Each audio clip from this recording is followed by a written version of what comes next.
My guest for this episode today is Sara Thompson. I've known Sara and been working with her for over 4 years as of the time of this recording. Sara is a tango coach, a tango tour guide leader, and a gyrotonics instructor. Movement is her life, her bread and butter, and her career. When I first started working with Sara intensely, it was because I was having a lot of pain in one of my feet, and it was making it hard for me to dance. And I had been looking for a variety of different experts and exercises and people to help me. And the first thing that really seemed to make a difference immediately was working with Sara and gyrotonic. So she has helped me get back on my feet, quite literally. I've also found her to be a powerful tango coach. And because of this, I joined her on her Buenos Aires tango tour last month and also last year. So I've been twice now, and it has been incredible. I really enjoy the experience. I think it's a fantastic way to really get to see the world and to experience a different culture in a way that hopefully helps me rethink mine a little bit. And I think you might enjoy hearing this conversation with Sara and I. Sara is definitely one of those women that I lean on when I'm looking for a bit of wisdom, and I hope you find her to be as useful in your own experience, in your own growth, and your own expression of your art out in the world as I have. Hey, you. Thanks for tuning in. Just a quick heads up, this episode is rated PG-13, so expect to hear some mild language or adult concepts.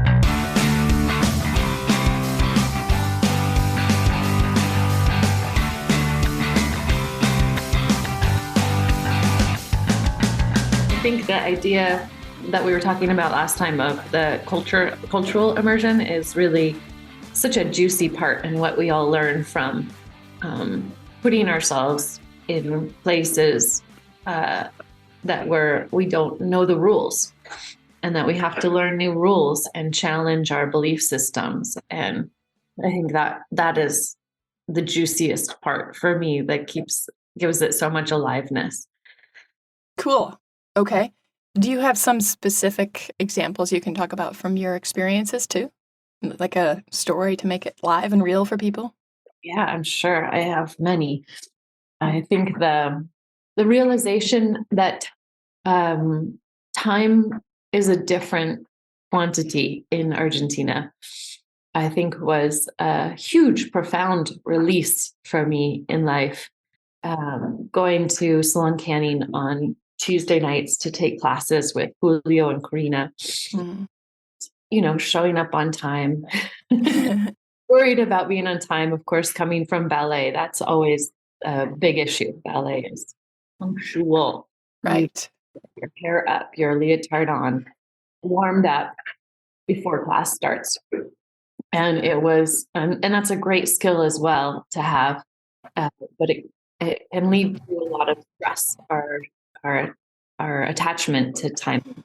And showing up at Salon Canning, famous Milonga, on a Tuesday night to go to Julio and Karina's house, and Karina's father would be there, and Monica, his wife, his girlfriend, and they would greet you, and maybe the teachers would roll in 20 minutes late for their own class, and everybody rolls in 20 minutes late for their own class, and the class sometimes would start 30 or 40 minutes after the listed time. And no, because if you get upset about those kind of things, you would suffer immensely. And it was such a big lesson for responding in the moment to what happens in life and enjoying what does happen versus grieving what's not happening, or the frustration and anxiety that occurs when things don't happen the way we expect them to or want them to. Yeah. I think it was cathartic and really telling. Previous to going to Argentina, I was in a relationship with a man, and we, built up a bit of a life for ourselves, and finally had a decent car, a BMW, and it had gotten a dent in it. And I took it to a repair shop, an insurance cover, or I didn't take it. my ex took it, and he instructed them to repair the wrong dent. Mm. So when I picked up the car, I was irate and I was a total bitch to these poor workers that had simply done what they were told to do. And I was so angry at my boyfriend, and I was miserable. I had so much, and it seemed like the more that I had and the more that things worked the way they were supposed to work, the more I was frustrated. And it was a real turning point in my life where I realized, gosh, something is really wrong with my life that I'm that upset about such a trivial matter. And I need to do something different, and really commit to the exploration, the travel, the art, the dancing, and the connection to people that comes from dancing, so that I was really much less interested in the objects in my life. And going to Argentina, every time I go, I get reminded of how important the people are in your life versus the objects or the timeliness or that things happen the way they're supposed to happen. And that's a lesson any of us can learn and take in at any time, right? Yeah, I think so. But I think it's a lesson you absolutely have to learn in Argentina. There is no way around it because things don't work. And it becomes this huge gift of letting go, and being present in the moment and enjoying what does happen. So I do the trips so that people have a taste of that without hitting overwhelm. When you only have a week versus 3 months to immerse yourself in a culture, it's you can only handle so much of that. So, but as you know from being on it, the teacher needs to move his lesson, and the cook shows up late, and breakfast doesn't happen before dance class, and it's hard. It hits you sometimes, um, and we all have those moments, each and every one of us on the trip, and then hopefully we lean into each other and problem solve and make it through. But often there's tears. I think everybody at some point has a hot emotional moment of running into the unexpected. Yeah, I think you're right. And it was interesting. Well, we kind of jumped into talking about this already. So why don't we go ahead and talk about it and I'll introduce you later. But the first time that I went to Argentina with you last November, I did have some really beautiful breakthroughs and things, but I didn't have a whole lot of emotion. And I think you and I had talked about it at one point. There wasn't a lot of space to have my emotion with the people that were there. And it wasn't that, the people were not helpful or kind or anything. It was just, I felt like it wasn't something I could be that open about there. And then on the second trip, which was a couple of weeks ago, I was in an entirely different story. I had a different group of people around me, and I had somebody who I trusted to be there and to listen and to care. And then I had my huge day of crying all day long, and that was my emotional breakthrough. Yeah. Yeah. I think that would be useful to talk some more about those moments, because I think that's another thing that we don't, in our American culture, we don't usually process those things very elegantly. And it's different in a place where people are more conscientious about their emotions and are more caring for other people, Yeah, just in general. I find that too there, that it's really expected that humans are going to have strong emotions.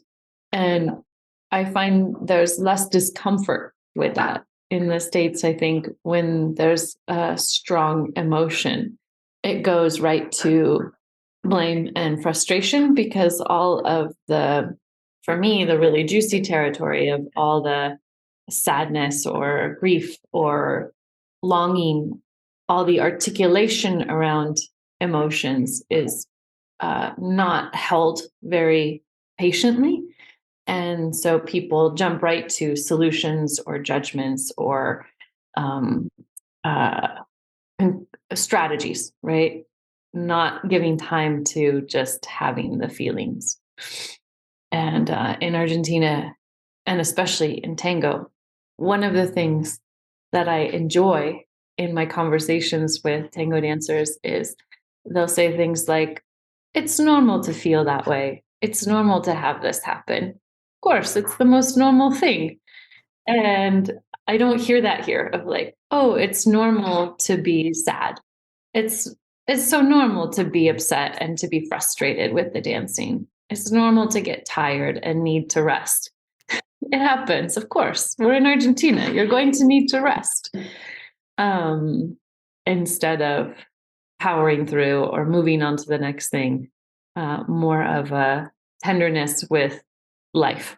Yeah, I agree. It's like culturally we have a much stronger sense of pride in being able to move through things and not have to stop and not, be the emotional one or be the one that needs the care. Any need that we have in the US is often sublimated, and we try and pretend that we don't have it because why? If we can't get it met, we might as well pretend it's not there. That doesn't work, but that is the cultural imperative that we are kind of soaked in. Yeah. And for me, the other really big piece of that emotional presence is consumerism. And in Argentina, I would go for 6 months or 9 months sometimes.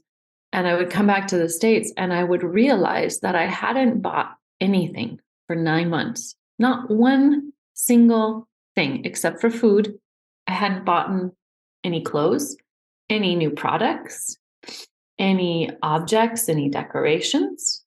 Just spent my time doing things that I loved and spending time with people in very simple ways.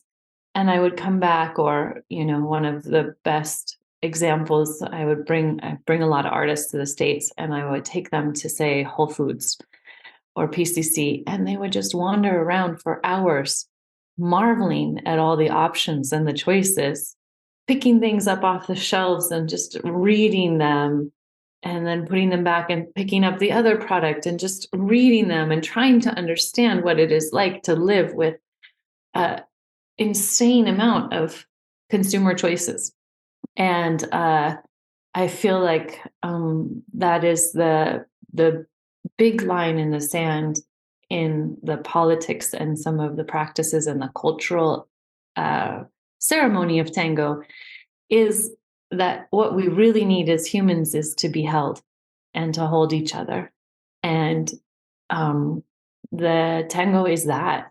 And it means that people don't need to buy things because they're getting the neuroreceptors filled with all the good, juicy, natural chemicals that come with touch and being held and feeling emotions. And then you don't have a need for a late night snack or a new TV show or a new jacket. And that's actually one of the things that I've found so interesting in Argentina. Both of the times that I've been there with you, we have stayed in really big, beautiful houses that at one point were a big family living there with servants and the back stairs for people to go up and down and all of this like very interesting, abundant, luxurious culture. But it was abundant and luxurious years ago. So now it's a bit dilapidated and tired. But the thing is, everybody there uses old stuff in their kitchens and everywhere else, and they just make do with what they have. And for the first time I saw it, I was like, oh, this is a really nice house with a really crappy kitchen. And then I realized, no, this isn't a crappy kitchen. This is a really useful kitchen as long as you're willing to use your knives and not have to use food processors and all those other things all the time. It's a different way of moving about the world. It's much more connected in alignment with the antiques and use those types of things all the time, every day. Yeah, that's an interesting perspective. I think I forget what simplicity contrast it is. I think another great story that I love to share is my friend Dina, who's the singer, wonderful woman. She's my guru in tango, and she took Jessica, and one of our students was there down with us, Ibrahim. He was a Turkish, raised in Turkey, and had been taking classes in Seattle with us, and he came down for a trip. And we went to the kind of this very special neighborhood milonga. They had a big parrilla, big barbecue and food. And there's all different kinds of milongas for couples, individuals.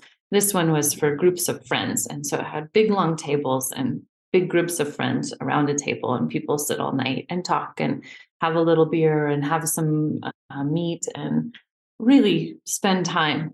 And yes, some dancing happens, but it was very much a social friendship milonga. And one of the things that they do at the milongas is you get an entrance ticket and they do a drawing at the milongas. And for some reason, an old batch of numbers had gotten mixed up with the new batch of numbers, or maybe people had left, but they were drawing number after number, and nobody was responding to this raffle. The raffle was for a set of sheets. And because you can't get imported goods in Argentina, a lot of except for from China, a lot of the sheets are polyester blends. They're not nice sheets. And every time a number would get drawn and nobody would get it, there was a big hoopla and everybody would boo and laugh and heckle the rafflers. It's all the wrong number, blah, blah, blah. And this went on for probably 20 minutes before they drew a number that somebody actually won. And then the whole place exploded. Everybody was getting up and hugging each other and clapping and cheering. And everybody was so joyous about somebody winning a pair of sheets. And Ibrahim, who was an absolute love, but he was completely baffled. He says, I don't understand. Are sheets hard to get in Argentina? Is this a really difficult thing to find in Argentina, sheets? I said, no, no, not at all. He couldn't understand why people would have so much fun over the simple act of winning a pair of crappy sheets at a milonga. And I recounted this story to Ricardo, our tango teacher. He says, yeah, because in Argentina, people are we lose all the time, and we're so happy if we just win something. That's all that matters. We won something. It's the best thing ever. Simple, easy goods. And because you don't have all of the abundance that we have in the States, you appreciate the dumbest things so much more. A pair of polyester sheets, or like you said, a good knife or a Teflon pan. People are happy just to have something that makes their life a little easier. And it's a nice place to live in. It was a really nice place to live in. I gotta say, of the, 3 weeks that I have spent in Argentina now, I can see myself going there for a good chunk of time every year, just to be in the culture, in the warm vibe, in the interesting artistic arena, because everybody there has some kind of art, and a lot of the people that I met have some kind of second gig going, which is interesting, because I know a lot of people in the US that also have a second gig. They're trying to do some kind of hustle on the side. But it was different in Argentina, because everybody who had a second gig was doing it with their whole heart. Yeah. Like they were artists and real artists. I think Sophia is a great example, our cook on the trip. And I think you're going to do a series of interviews with Sophia and Fedi and Ricardo. And Sophia cooks because she loves to cook. She's happy in the kitchen. It's her creative space. But she's also an incredibly badass rapper, hip hop, little rock star, shooting videos and amazing productions. And they live in a house so that things are where they share a house and things are affordable. And that allows her the freedom to do her work, which is all she cares about, is doing her art. And it's incredible in listening to all the things that Fedi, our massage therapist, had studied. Chiropractic, osteopathy, craniosacral therapy, the nervous system. And he does all that just out of curiosity. And what an incredible body of knowledge to acquire while he's working as a silks artist and acro yoga. Fantastic. Yeah, he and I nerded out about acro yoga and all kinds of other things, but definitely about that. That'll be fun to wrap into another tango tour at some point, I think. I can't wait to listen to your interview. I agree with you. I was a little hesitant when he first talked about it because I didn't understand the depth of who he was as an artist, and a lot of the stuff that I've seen, at parks, and I'm no expert on acro yoga, looked a little bit more with an emphasis on sport. And talking to Fedi, he really talked about how the same things we talk about in tango, how you have to pay attention to the needs of your partner, and that you listen to the partner. And even if there's somebody on the bottom supporting the person flying has to respect that the base is a part of this process also, and not go alone. And we were talking about mutual acquaintance that's also a tango dancer from Canada, or from the US or Canada. And he had been working with her, and he was the bottom and she was flying, and she was just doing whatever she wanted. And he's like, hello, I'm a person down here. I'm not a tool. And it was so refreshing, because I forget that in Argentina, everything that people do insists on connection and empathy when you're collaborating. I think, as Tina said, nobody does anything alone. Yeah. Nobody does anything alone. And I think we live with the illusion in the States that we're independent, little autonomous corporations and then hire out services, and as if they're, I guess, products rather than people. And I love that feeling of knowing that everything that I do is a collaboration with other people. Gives me such a feeling of connection and being needed and needing people rather than doing stuff alone. Yeah, it's a whole different thing to be doing stuff alone. It's fun. I'm an introvert and I like to do stuff alone. And it's a whole different thing. Very different. I love doing stuff alone too, but I like to think about, I like being alone, not feeling alone. And, anything, that somebody made these computers that we're working on, and, some worker made that foam that went to a store and got boxed by a human and was delivered by a person in a truck to your door, or you went to a store and picked it up. That's the feeling. Like, even if we are doing things alone, we're incredibly connected, and the illusion of aloneness is just that. An illusion. Yeah. Yeah. Nobody can do anything alone. Yeah. Tom Hanks needed that volleyball. I forget what the name of the volleyball was. Was it Stan and Castaway? I can't remember. Even on a desert island, we need each other. Yeah, we need engagement, and that requires others. Yeah. And for me, I think we have a lot of parallels in our work, in that it is so much about connection and about the synergy that happens with others. Yeah, that's a good point. That's another thing that I found to be very different in Argentina is here in the US, when I talk about my work, I am very thoughtful and careful how I introduce it, because people often either need some time to ask me some questions, or they are utterly against it and don't want to know anything about it, and it changes our relationship. But in Argentina, what I found is that pretty much everybody I talked to was like, oh, that's really interesting.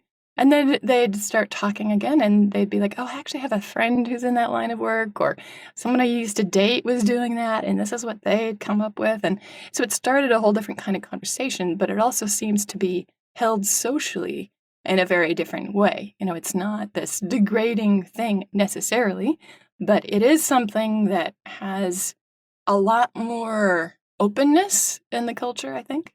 Yeah, I found that really amazing. I kind of imagined Argentina to be like other South American states that were, or countries that had a lot of Catholicism and that kind of restriction around sexuality. But I don't find that at all. And when I first went down there as a little white Seattle girl, growing up on Orcas, pretty conservative place, I was shocked because every neighborhood has one or two hotelitos. Hotelitos are hotels you rent by the hour. And they always have private parking so that it's just known that this is a necessary thing, is to have hotels where lovers can go and spend time together. And I was like, ew, gross.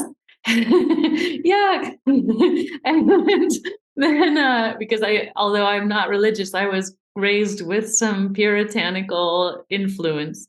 And I come back to the States, and after being in Argentina for 6 months, and I would notice how tense everybody was, reactive and tight. And I thought to myself, gosh, Seattle really needs more hotelitos. Like people they need this because it's such a natural human phenomenon. And when people are more comfortable with their sexuality, they're more relaxed as human beings. And how great is it to have options to find connection and expression? And that's what I think tango is so wonderful for, is it's such a clear place, safe place to go find connection with other human beings. And that's what people want. That's what people need. And I'm not sure why we're still confused about that in the States. Because I had an interesting encounter with a neighbor in the neighborhood that we're living in at a New Year's party. I had been making cocktails and offered cocktails to multiple people, women, men, talked to people. I don't know who's who in the neighborhood. I'm new to the neighborhood, but I just treat people like I would treat friends. And a lady in the neighborhood had, out of that one event, decided that I was a seductress and that I needed to dance tango with all their husbands. And I was like, oh no, honey, dance tango with the best people in the world. You don't need your husbands to dance tango. That's called work. I don't need them and I don't want to. Thank you. And went so far in her confrontation with me to suggest that tango was about lifting your leg up and rubbing one's clitoris on a man's thigh. And she assumed, oh my gosh. Yes, imagine how shocked I was. She assumed she knew what tango was because it evokes such a strong imagery that even people that have never really seen it, or let alone done it or received any instruction on it, get touched in the places that are repressed in their sensuality and confused with sexuality, and very triggered about the difference between something being sexy versus being sexual. Yeah, that's so often tied together here. Sensuality and sexuality are either one and the same or one leads to the other. And I think that's why people in the US here are so afraid of it. They don't know where the edge is and when to stop. Yeah. And they don't trust other people to know where the edge is and when to stop. Yeah. Isn't that interesting? The projection that happens. And I was completely flabbergasted and sideswiped by this aggression that was really had nothing to do with me, but everything to do with what she wasn't in her life, and angry that she wasn't, and apparently no ability to be curious about the strong feelings that she had. And I think tying back into where we started is that lack of comfort with emotions leads to that level of reactivity and disconnect. And what a miserable way to live. So isolated. Definitely. And the thing is, when you're in the midst of it, you probably don't even realize that that's what you're doing. that you're isolated and you've created that situation for yourself and you're the only one that has the way out of it, but you're so stressed that you can't even see it. Yeah. They even created a nickname for me. Apparently I'm Viper Sarah. Ah! Sarah, there's Sarah that wears the lipstick, the other Sarah, and then Viper Sarah. I like Trigger Bitch Sarah better. I know. I'm still going to call you Trigger Bitch. Good, I like it. Yeah.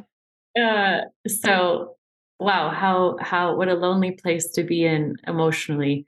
And hopefully at some point she'll be interested to know more or open to resources. But what can you do with that kind of reactivity and aggression?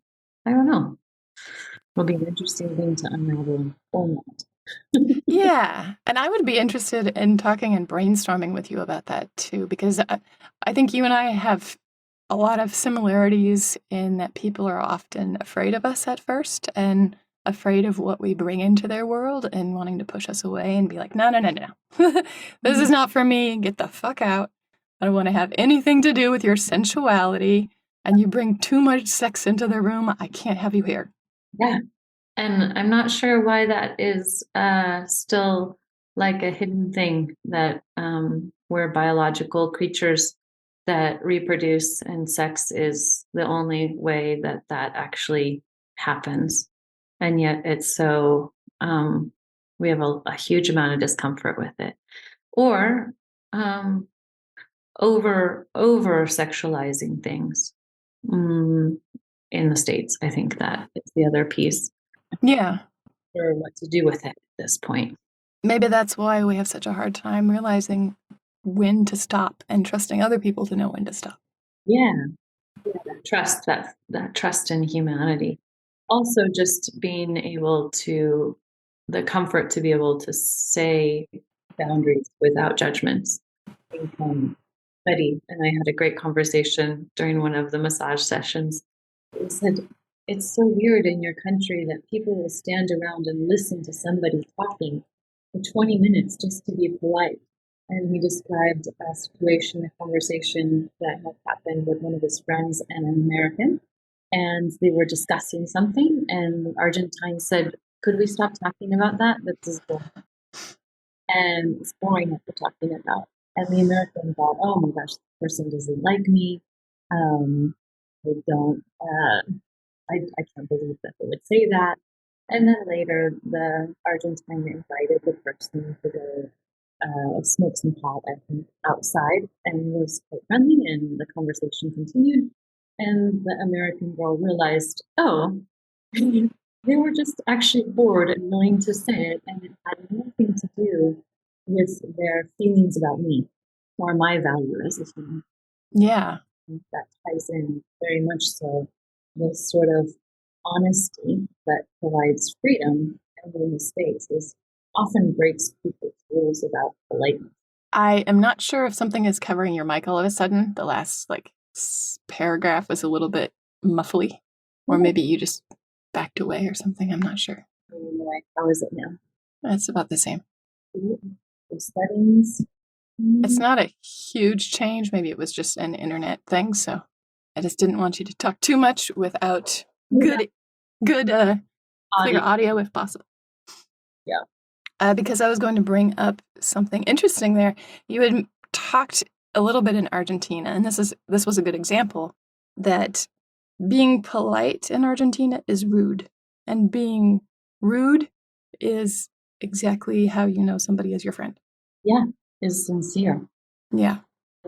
I think Sophia described once when Tina came to the house, there was this little kerfuffle where we were at the door and Tina came in and she said something a little bit provocative and maybe conflictory. And Sophia kind of tilted her head and kind of looked up and down, thinking wise, and then went on, and we discussed it later. She's like, yes, this is a thing that Argentines do, that when they meet you, they throw something at you to see how you respond. And if you're able to roll with it, you're in. And if you don't, you're out. And this kind of immediate play, I would describe it as play. Flirtation, perhaps, would be another way to describe it, of making a try, throwing something at somebody to get a sense of how connected and alive they are, and if they're paying attention in the moment to the suggestion of the interaction. And I really enjoy that. And you see it all over, I think, in the country, in how people drive, in the way that things are run, is people don't follow the rules because they know the rules are mere suggestions. And therefore, because we know nobody's going to follow the rules perfectly, people pay attention. And I think this was the big shock in Argentina. It was, we've driven in the taxis there, and the taxis drive down the divider of the lane and are very casual about lanes. Very casual, yes. About lanes. There's kind of a constant jockeying for position. It's a little bit more like a horse race than it is what you would think traffic should be like. And I was horrified, thinking, how dangerous that people don't follow the rules. But if everybody knows that people don't follow the rules, which is in fact how humans are, we don't follow the rules ever, and we all have different rules. And if we live with this understanding, then we're in the habit of paying attention to what is actually happening, not what we think should be happening. And in fact, it's a much safer way to live. I think driving in Seattle, everybody expects people to obey certain rules of the road, and inevitably they do not. And then people get really upset about it. My dad was like that. Driving with him was awful, because if anybody broke these sacred road rules, it was, goddamn son of a bitch, that asshole. Well, maybe they just had a bad day, and are not present. And the tension that arises from the expectation of people having the same rule is a recipe for disappointment. It is. And that's another interesting thing. I'm glad you brought up the traffic, because I noticed that the traffic in the city and the traffic on the dance floor had something really interesting in common. In the traffic in the city, people are just aware. They're not necessarily following the rules, but they're paying attention to everybody else. And in all of the crazy taxi rides I've been in, no one has ever been hurt. In fact, no one has had to slam on the brakes so hard that we should have been wearing seatbelts, because half the time there aren't seatbelts. So that's a good thing. There are. People don't use them. Yes, very few people use them. I thought it was funny that every time there was a seatbelt, I would click it, and some of the people in the back were like, "What are you doing?" I'm like, "Well, come on! I want to be safe and comfortable if there's anything going wrong." Yes, it was funny. Different levels of self-preservation. I place a very high price on being able to walk in and out and being able to dance and not have any injury that makes that difficult. However, on the dance floor, it was very similar. Everybody is just paying attention. And I've been to a couple of fairly crowded dance floors in the US, but it's not ever felt like this, because everybody is paying attention not just to the couple that they're dancing next to, and not just to their own little dancing circular embrace thing, but they're paying attention to the rest of the floor, to everybody else, to where the edges are, to where the tables are. And it creates this wider consciousness that's somehow more aware and more connected to the music, more connected to each other, more connected to the band, more connected to the room. And that is such a delicious feeling.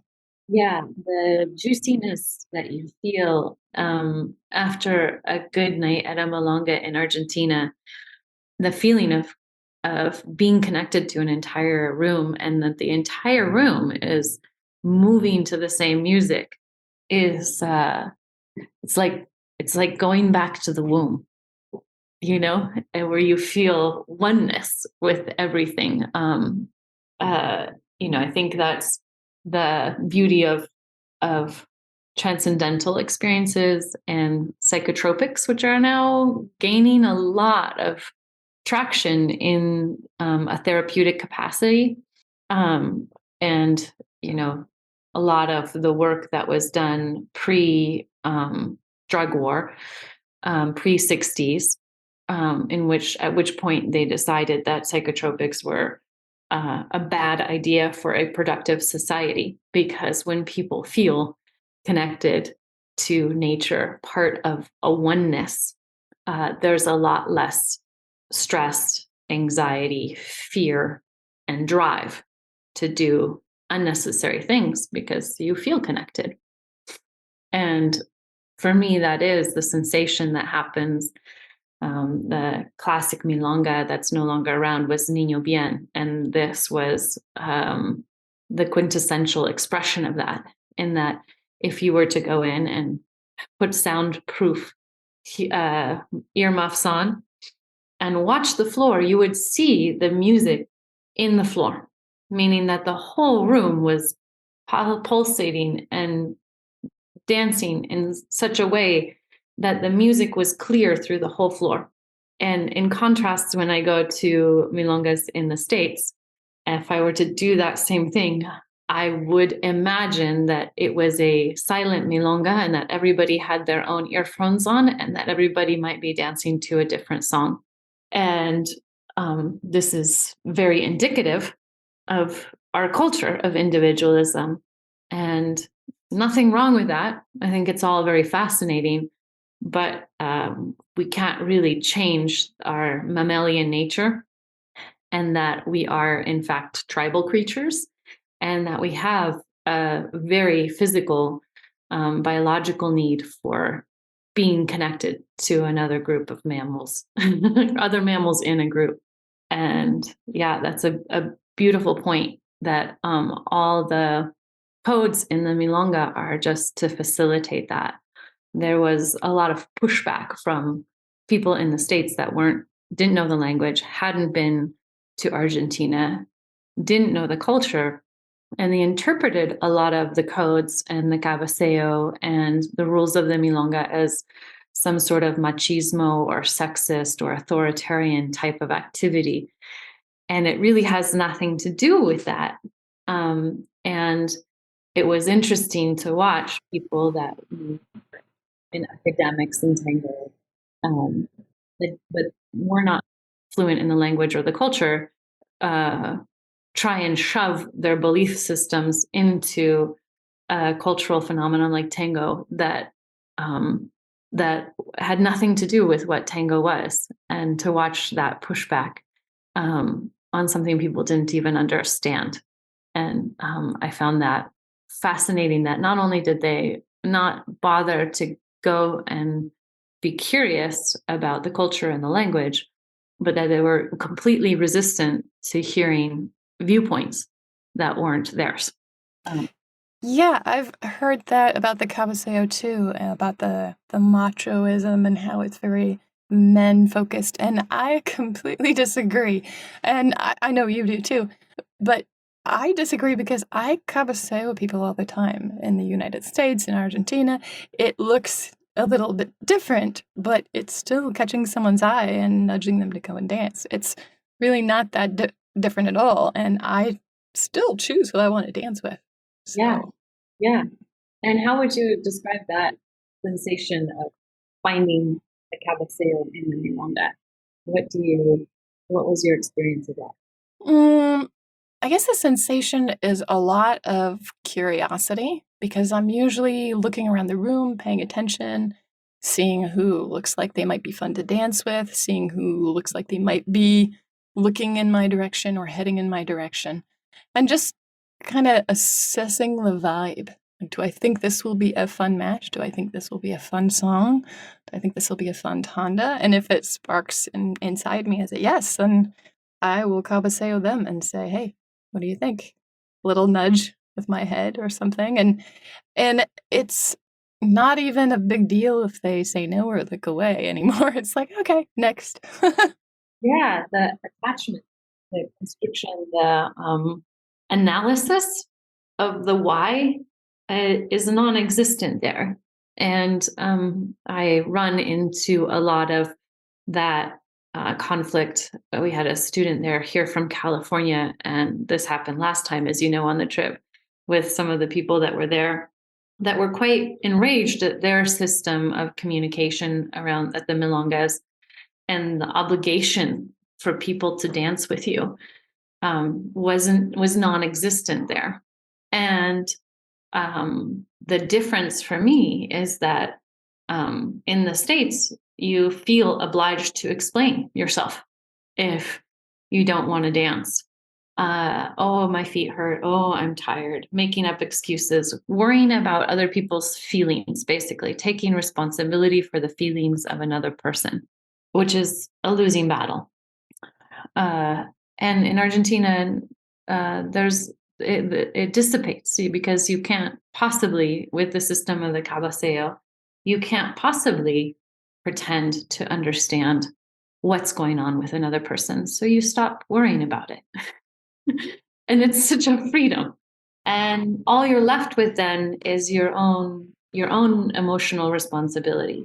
Like you said, the curiosity, like, what am I putting out there energetically that makes connection to somebody? And there are nights when I go to Milonga where I know I'm just not in a good energy, and people don't ask me to dance. There's no connection. And you might as well just either sit and watch, which is super lovely and enjoyable and educational, and listen, which is the other part, of tango, is just listening.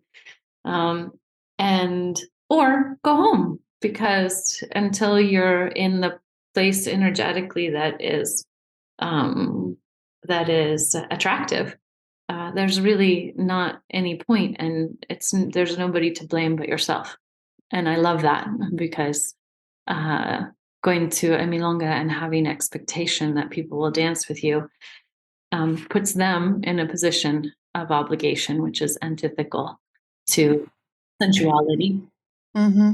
Yeah. Again, this points to some of the ways that my work in the world and your work in the world overlap. Like, there's no way in hell I would ever allow myself to feel obligated to have an appointment with somebody or to do anything in particular. Not because I am not interested in that thing or anything in particular, but just because obligation is not sexy. It's not fun. It doesn't lead to sensuality or eroticism. It is pure responsibility, and for most people, it is just incredibly heavy. And creating any kind of obligation is a bad idea. So I work very hard to set up situations with my work where there's no obligation for anybody. It's just there's a space. You figure out what you're going to do with it together. It's up to both of you. And all of this, consent and communication comes about. Yeah. Yeah. It's incredibly important, isn't it? The freedom is where the energy lives. Yeah. And I like to think of it that way for the dance too. When I explain the cabeceo to people and I get the pushback on the power dynamic, I'm like, no, you don't want to be obligated to dance with somebody. Because a lot of times the newer dancers are the ones that want that obligation, and they don't realize how challenging it is to dance with somebody that doesn't have their feet under them yet. And so they want to be danced with so that they can learn, and that's great. But a lot of great dancers have a limited patience or a limited willingness to be in that super beginner space.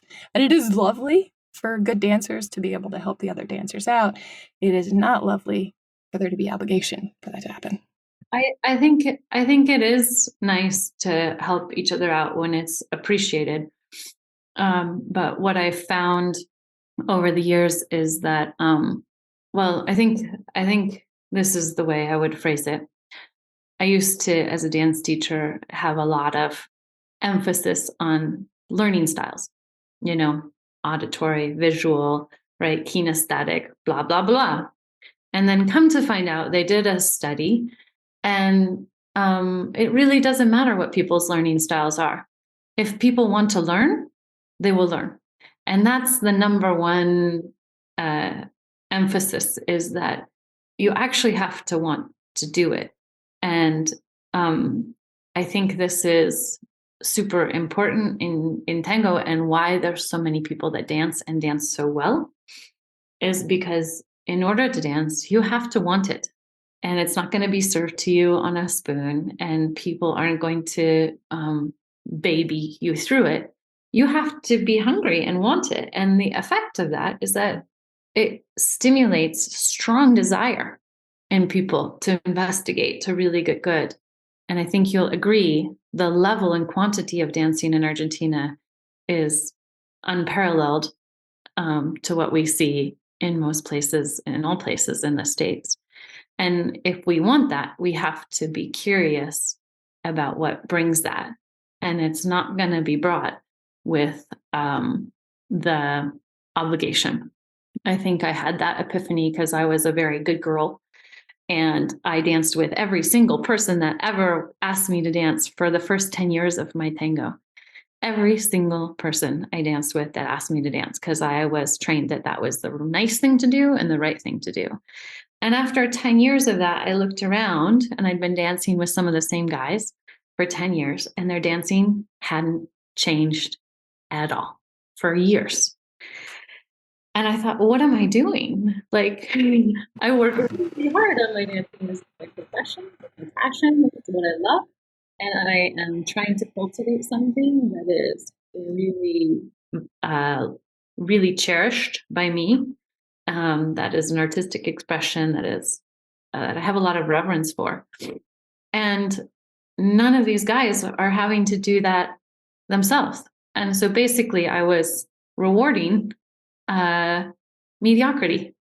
The women are the ones that drive the milonga. And you can talk to Argentinian guys. It's like, it's the guys that are, they dress nice, they're clean, they smell good, they show up, and they are working on their dancing, and they're going to classes and continue to develop their dancing because of that desire to find more rich, lovely, juicy, exciting connection in the dancing. And people, no matter how much we evolve or educate ourselves, humans want to have a deep-seated drive to procreate, and there's nothing that will change that. You know what it reminded me of when you were talking about dancing with the same people for 10 years and realizing you were rewarding mediocrity? Faking orgasms. Yeah. That is the kind of thing that I remember years ago, very early in my, not just my career, but in my sexual experience. And there was a lot of pressure to be excited and enjoy myself. And when you're young, especially as a woman, you don't necessarily know your body as well. And so I would just enjoy myself. But then when I was getting tired of it and they didn't seem to be getting it, then it'd be like, okay, well, let's make sure this is over soon. I'll fake an orgasm, and then, okay, now we're done. But what happened is that it kept encouraging people to continue doing the things that didn't get me a real orgasm. And once I realized that, I thought, holy shit, I have just screwed myself, not in the good way, out of all kinds of pleasure. And what am I thinking? Yeah. I haven't done that in years. Yeah. Ourselves and others, right? Other women, because eventually people go on to other partners, and if they aren't getting sincere feedback, the ruse is perpetuated. And the other thing about that's super heartbreaking for me is if we, in that situation, they never really get to feel what it's like to have a fully satisfied woman. And that is incredible. And in my experience, professionally and otherwise, it's not uncommon to have a real orgasm for a woman that much anymore, but it is really uncommon to have a woman that is constantly sure enough of herself to allow her to have that. And that is cool. Yeah. It is about that. And tango is very much the same feeling. Everybody's wanting that sense of feeling totally connected, and like time goes away and you're totally in the sensation of the body. And I think the frustration that I run into is that people in the States are more interested in thinking they're good than feeling what's actually happening. I had in classes, I had a student say to me once, it's just hard to hear that we're not good. But how can you ever improve if you aren't willing to hear that? You'll never actually be good if you aren't willing to hear that you aren't good at something. And it's an interesting cultural phenomenon. And going back to Argentina, I think an Argentine would respond with, it's normal not to be good at something you've just started. This is normal. Of course, it's the most normal thing. You don't know. You just started. How could you not be good? How could you be good? And that kind of comfort with the human process is allows for people to go into all kinds of, like we're talking about, hobbies. Everybody has an art form. Everybody plays a musical instrument, or paints, or does theater arts, or dances salsa, or has these passion projects that they do, and they're very willing to do them because it's normal to suck at things, and that's the way you learn. And I don't find the same comfort with that here in the States, that it's normal not to be good at something for years. Yeah, that is definitely a hard edge for a lot of us to push. And that's neat that we were talking about what I essentially describe as flirting, that yes, you're doing something really fun, and also, nope, that's not quite it. Yeah. And that, yes, actually, I think one of my friends was describing, I think there's the rules of the striptease, and one of them is the give and the take away, and how we need both. I mean, just giving, just sitting there naked in front of an audience is still life painting, right? And it's not that interesting. It's a nudist colony. It's not sexy. And that, in fact, the takeaway is just as important as the give, and it's what keeps us interested, right? Yeah, I agree. That kind of what you're feeling into, like, yes, there's got to be some yeses in there, and that's what makes the no's more tempting and challenging. And useful. Yeah, very useful. Yeah. The no's are only useful, the yeses are only as useful as the no's are clear. And inversely, right? Yeah. The no's are only palatable if there's some yeses in there also. Yeah. Speaking of, there was one interesting conversation we had the first time in Argentina about the distinction between the word bitch in the US and in Argentina.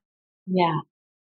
I think that's a really important one, is that men love bitches. I think there's quite a few dating books about that. I have a lot of material on that. And the game that ensues, well, Julio Balmaceda said it best, because as we are now, there's a lot of quantification about tango. Well, tango is this, tango is that. And Julio once said to me, he says, come on, tango is a game between a man and a woman, or the masculine and feminine, the yin and the yang. Would be two men also, or two women, but there has to be a game or it's flat. We have a lot of, as you know, I do all the different dances. I do West Coast swing and ballroom and everything. And I often say to people that if you want a desexualized dance, you should take up West Coast swing, because there's a high level of connection, incredible improvisation, but no, you can do it without any sexuality or sensuality, for that matter. It's just more like child's play, right? It's very playful. Can be other things as well, but it's not requisite of that. And I think that's the thing that why people react to tango so much, is because it is inherently sensual, and through sensuality, often we access sexuality. Not always. Sensuality can just be sensuality, but you're going to have some sort of play. It's not benign. It's not there's eros in it, and that's life, isn't it? Eros. I think so. I don't think you have life without eros. Pretty sure that's true. Yeah. So I think that's the piece that tying back into the bitch and the play and the yes and the no, and that I think, and it's interesting. I don't really have the answers to this because in Argentina, as you noticed, there's a very strong movement of feminism, equal rights. Gay marriage was legal there before it was in the States. We went to the museum that has a huge trans display talking about the trans population. There is, I would say, much more relaxation around sexuality than what we're experiencing now in the States with the battle against trans healthcare for trans children, banning trans story time for kids. I have friends in the gay community that are in theater and are labeled as groomers because they're empowering kids of different sexual orientations to find healthy artistic outlets. And there is such a really vicious and cruel pushback on sexuality in the States right now. And on the other hand, in Argentina, there's a lot of movement towards feminism and empowerment. A lot of women dancing with other women, men dancing with other men. And so I think some of the cliches around man and women are falling away, but I don't find the same tension around it that I find here against the sexual roles in tango as well as in the culture. But it'll be interesting to see where it goes because it is changing. I know one of our favorite dancers that we'd see at the Milongas was that person, a guy from San Francisco that was always dancing in heels. And I went up to him and I said, "How does that for you?" He's like, "For me, it works great to dance in heels." And he always had his toenails done and his hair and colors. And and his suits were so sexy. So gorgeous. Yeah. So fun and interesting to see. And I love that people are there challenging and nobody bats an eyelash in the milongas because nobody's worried about other people. They're much more, I would say, in the milongas aware of their own emotional needs and less worried about controlling other people. Which is good because controlling other people never works. It never works. So might as well give that up. Yeah. I had a question for you. I wanted to have you describe, before we wrap up, any type of pleasure that you allow yourself to indulge in, as much as you're willing to share with us. You don't have to. Yeah, absolutely. To stay with tango, what I tell the gals that I work with is that, as you improve and become more and more of a skilled dancer, follower, woman in the dance, part of the woman, we would say in Argentina, or follower, we say in the States, all I focus on in my dancing is the pleasure of my movement. And the more that I can enjoy the quality of movement that I'm happening in my body, that selfishness is an incredible gift to the leader, because the more the woman is staying present with the feeling of her movement, the more the man can give to the woman in the dancing. If the woman is controlling the movement or thinking or doubting or worrying, it means that there's a block for the dancing to happen. So in a way, I think, to use your analogy about faking an orgasm, tango is the same way, in that if you're thinking, oh, I have to do this step right, or do that step right, or do this technique right, instead of feeling the movement as it's happening, feeling the erotic energy of pleasure in your body as you're dancing, then it doesn't work. And I think that's for me the greatest pleasure in my life is that pleasure of That's what keeps me going. The pleasure of the moment in dancing, where everything else falls away. The other pleasure, talking about not being good at things, that I'm just taking up jump roping. This is my commitment to suck at something new every year. And this year it's jump roping. So I have found so much pleasure in not knowing, in making mistakes, in laughing at myself, in watching the process of learning something new. All the discomfort can actually be an incredible pleasure. Gosh, I probably don't know where to stop when it comes to pleasure, but those are the two prominent things that are alive for me right now. And I wouldn't make you stop if you could keep going, except that my battery is about to die. So we are going to get cut off anytime soon. Thank you so much, Sara, for being on the show. This was such a blast to talk and to recap some tango tours with you and some of the cultural distinctions and orgasms and openness and intimacy and all those things. Yeah, I love talking with you, Rebecca. I love the work that you do. And I always look forward to connecting to you and finding out what's new and alive in your world, because you're always on to something delicious. Yeah, I can't help it. It's just my passion. Look for pleasure, find pleasure, spread pleasure. Right on. All right, you have a wonderful rest of your day over there in California. Say hi to Luca for me. Talk about pleasure. Yes. That dog's got it. Jumping in a pool today after a hot run.